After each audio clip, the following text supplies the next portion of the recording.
There's a video for Gab, how to check the oil on a Briggs and Stratton Quantum. So this is the fuel tank. This one's actually got half a tank of fuel in it. And this one is the oil. You can tell because of the way it is. Got a picture of an oil can on the top.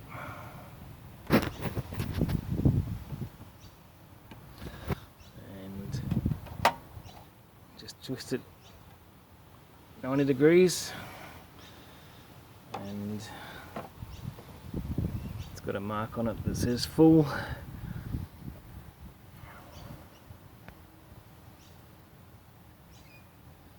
This is about half full, but you can't trust that, you have to wipe it.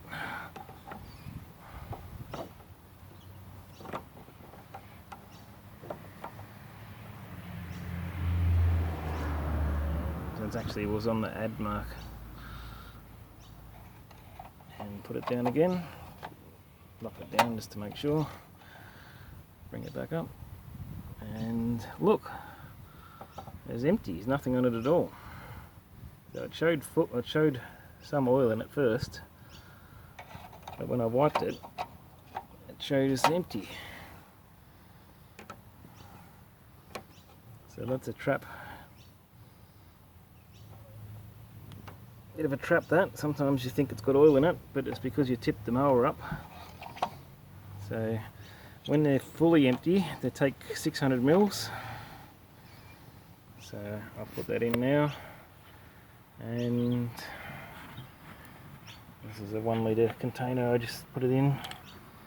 So it's about half full, but it might have some oil in it, so we won't put it all in. So this might take a while to settle before you can get an accurate reading. So I'll put half of it in, which is about 300 ml first. Now when I put this in, it's going to go all up the stick because it's all down the spout. But you might be able to see a reading without letting it sit. So that's down as far as it goes because it locked. See, it's all up the stick, but so we have to wait for a bit before we can get an accurate reading. So yeah, just let it sit for a while, wipe it,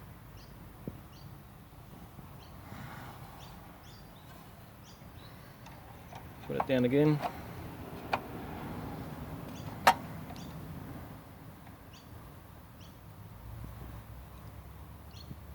still can't read it properly because it'll have oil all the way up the side of that stick, the tube. Anyway, don't put too much in because it's hard to get it out. So just put a little bit at a time and keep checking it. Don't start it up when it's empty, it'll kill the motor.